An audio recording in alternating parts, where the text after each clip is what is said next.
Hello everybody, I wanted to do a quick video update on the Ubiquiti AC620 that I installed about a year ago. I did a video on it about 6 months ago, letting people know about the systems. A lot of people don't know about these systems, and I had quite a bit of views on it and people asking questions, so I wanted to do a quick review on it and answer a couple of those questions.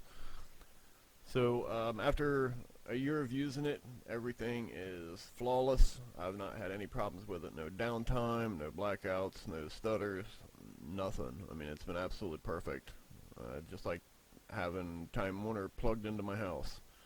I did have to move it, or move my remote dish to a new location, because after 32 years, my buddy decided to sell his farm and move. So I had to take it down from there and start knocking doors again to figure out where I was going to put it. And that brings me to my first question. So somebody says, I don't have any friends or family in line of sight.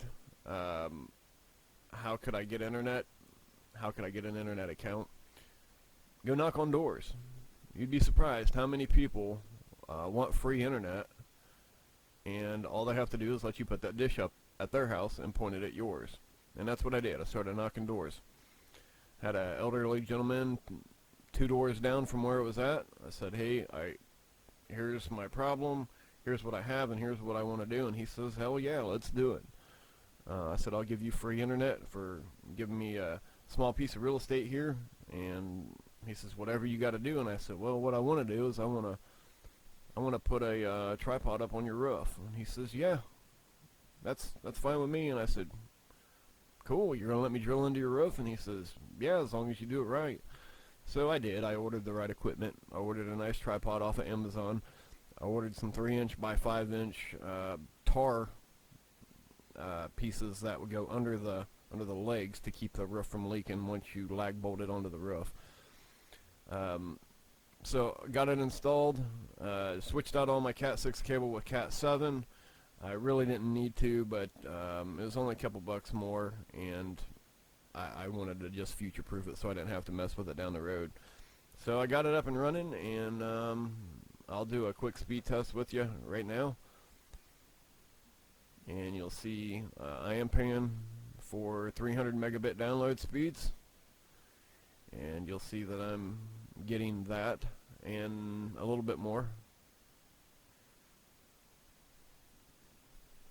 So there you go. I mean, that's Time Warner coming into his house, 1.3 miles away, going through the dish, flying across the field to my place, and as you can see, my speeds are absolutely perfect. Normally I get between 22 and 24 on the upload.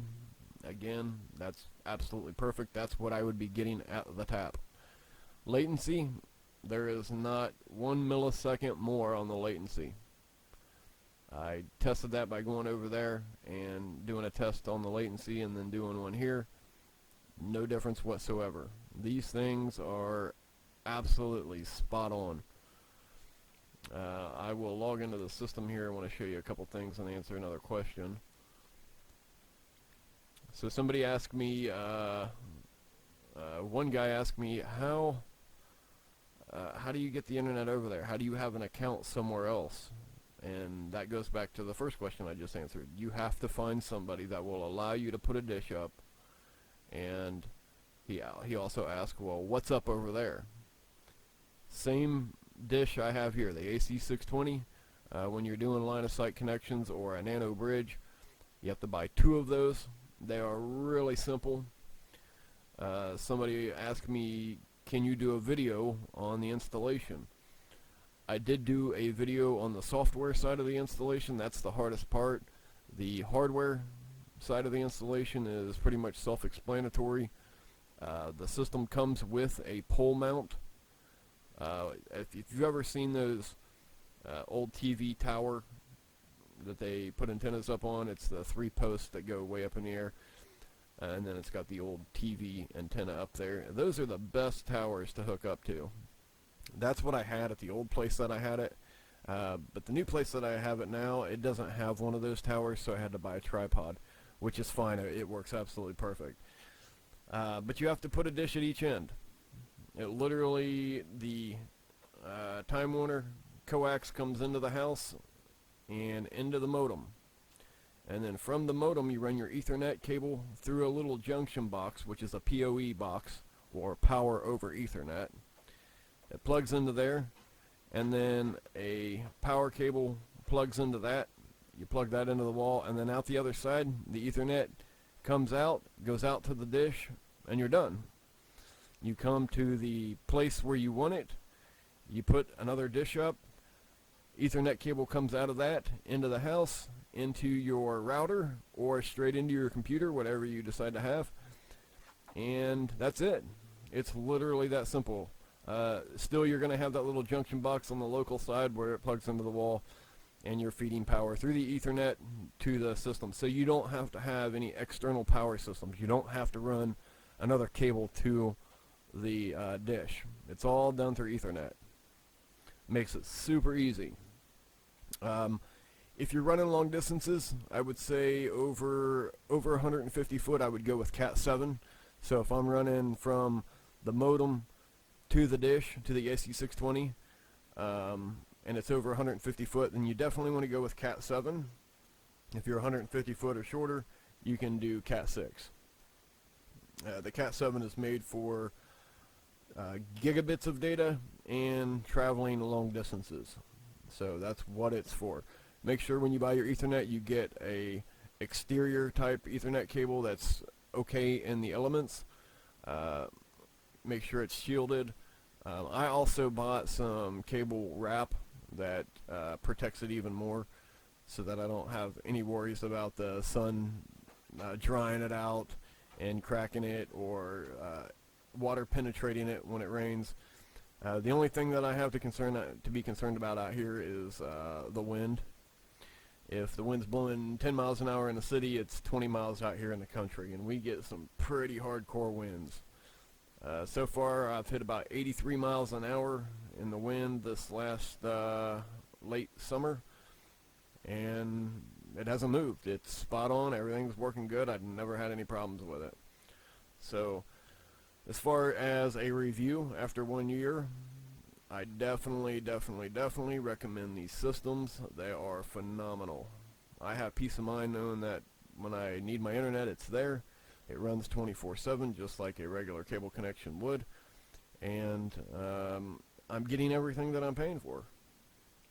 One thing that I did want to touch on is when you are installing this, and like I said, I got a video. I'll put the link in the description below. But one of the things that when people hook these things up, one of the biggest errors that they make is they come in here to this output power, and they crank it all the way up to 24. You don't need that, folks. Not unless you're trying to send a signal 20 plus miles away. All you're going to do is burn up your radio when they're that close. So I'm at 1.3 miles. I'm running at -3. I could do -4, but I just want that little touch of extra power. But I'm running at a -3, and I have a, let's see here, right up here at the top, 650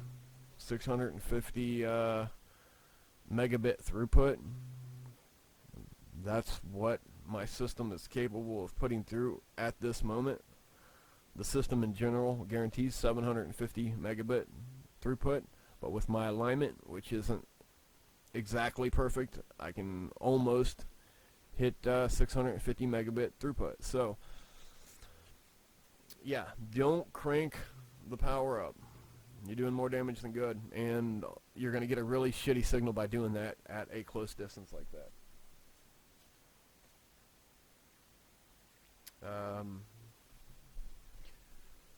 Let me see if I've got anything else I want to tell you guys about while you're on here. Oh,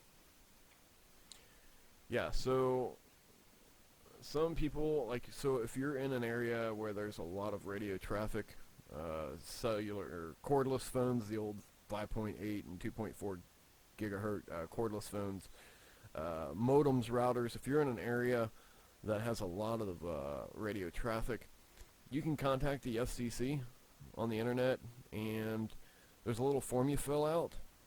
Ubiquiti has a link to it. But you go in there, you fill out that form, you answer a couple questions, and a week or two later you get an envelope in the mail from the FCC. It comes with a couple stickers. The stickers are to put on your dishes, and it comes with a code that will open up more channels. So as of right now, and I did that just to have it, but as of right now, I can run from 5100 megahertz all the way up to almost 5900 megahertz. So before, I was only able to run in I think it was 5500 to 5800 megahertz, but that opened a lot more channels, and I can do everything in between. So that's one thing you might check out if you already have one of these systems and you're getting stepped on. In my area, there's only like 3 other people that are running systems many miles away from me, but I can still see them through their radio waves. And then yeah, that's it. So my review, to conclude this video, my review is highly recommend the Ubiquiti AC620. Ubiquiti as a company, they're a little hard to get a hold of as far as customer service, but once you do get a hold of them, their customer service is phenomenal. They will sit and talk to you about everything. They'll answer all your questions, and they were great on the phone. I kept them on the phone for like 20 minutes, and they not one time tried to rush me off. So great company, awesome product, awesome customer service, and still going strong. Hey, I appreciate you coming and checking out this video. I'm going to set up a couple more videos here in the near future on some different things. And yeah, if you like my video, give me a thumbs up. Leave a comment below if you have any questions. If you need help setting your system up, don't hesitate to ask. If I can help you out, I definitely will. And until I see you next time,